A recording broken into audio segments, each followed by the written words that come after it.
Hello everyone, it's time for Barbados Tridents versus Jamaica Tallawahs. I'm ready with my prediction and Suneer is all set with his analysis. Hey there, Mr. Chowdhary. Hey Shruti, you seem to be in a good, rosy mood right now. Well, I shouldn't be. Sadly, Roger Federer lost the Wimbledon semis, but our listeners, they want to know about this game. Off air, you were talking about how this match could set the competition alight. A lot of listeners would love to know why. Well, it's still nearly 3 days from the game, but I'm quite sure this will soon get billed as a battle between Chris Gayle and AB de Villiers, two of the best T20 batsmen in the world today, along with the other Royal Challengers Bangalore batsman Virat Kohli.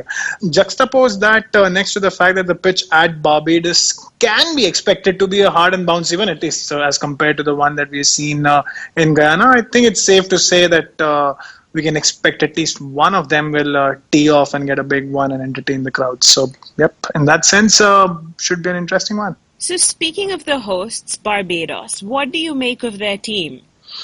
Well, a defeat followed by a win for them. Their strong batting lineup aside, Barbados Tridents don't seem to possess the spin bowling arsenal that some of the other teams do. But two things here. One, and I go back to the pitch, which might not be too conducive for the slow bowlers anyway in this game. But secondly, in Ashley Nurse and Akeal Hussain, they do have two very underrated spinners for West Indian conditions. Interestingly, these two were joined by leg spinner Imran Khan in the previous game. And together, the trio bowled just 5 overs at the Warner Park, which was surprising to say the least. If that's the faith that Captain Karen Pollard has in his slow bowlers, then I suppose it might make more sense for him to play one spinner less and bring in a fast bowler instead. Well, de Villiers aside, is there anyone else who catches your eye from Barbados?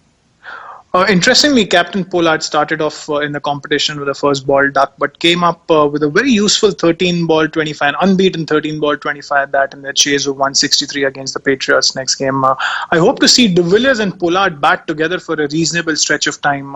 Yesterday we had Lancashire smashed 98 runs in the first 6 overs. I think that it was one of those records in T20 cricket, probably the highest score, and that was T20 Blast. We might see a repeat of that in the final 6 overs, given the conditions and given the power that both these batsmen possess. What about you, Shruti? How do you see Pollard's team fare in this game? Well, the tarot cards seem to show 3 things quite clearly. 1, Barbados are not going to shy away from working hard. 2, they're not going to shy away from becoming aggressive. And 3, they seem to have luck on their side. Now, Suneer, there are always some negatives lurking around. They may not have the best start with the bat, and this may take a while for them to recover, so they will need to be extra careful. Bowling looks fairly on the mark, but fielding will need to have much better focus. It's a bit of a mixed bag, really. Now, Suneer, let's move on to the Jamaica Tallawahs. They really failed to rise to the occasion at Guyana. It must have hurt them. In a way, yes. Jamaica will be pleased to be playing at Barbados, though more so than they were at Guyana, given the quicker surface. At least it's expected to be quicker than the one at Providence, and they will also have the batsmen to take advantage of it. Chris Gayle has a 50 and a century already in this tournament. We like to forget his golden duck against Guyana in a hurry and kick on, as will the others like Kumar Sangakkara, Shakib Al Hasan and Andrew Russell, who will all enjoy the surface coming onto the bat. So a match to forget the previous one, but one to look out for the next one. Well, you've already mentioned a few players, but are there any other players you would watch out for from the Jamaican side? See, I would want to watch Dale Steyn perform well. He has been afforded 3 matches in a row now and has shown a few odd sparks of the old. I hope he gets a longer rope in the tournament and can find some of his old form back. You really want to have a guy like Dale Steyn extend his career, bowl fast, bowl well. And that's the one player I would be looking out for. You made the Jamaican fans nervous during our last CPL podcast, Shruti. Can they feel a little more assured in this game? What do the cards say about them? Well, I would still be just a little nervous. There are definitely a lot more positives that they can gain from this game.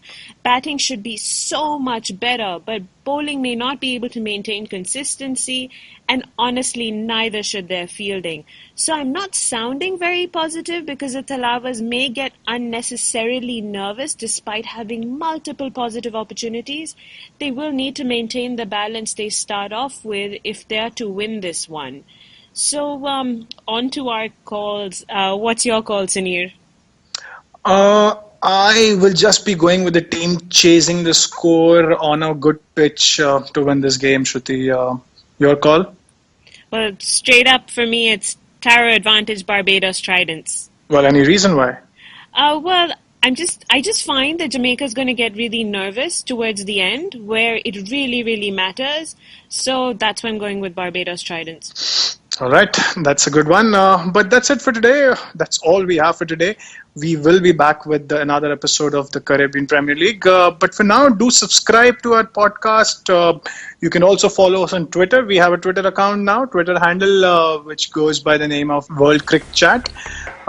That's it. We'll be back previewing and predicting another game very soon, apart from the internationals between England and Pakistan. Bye for now.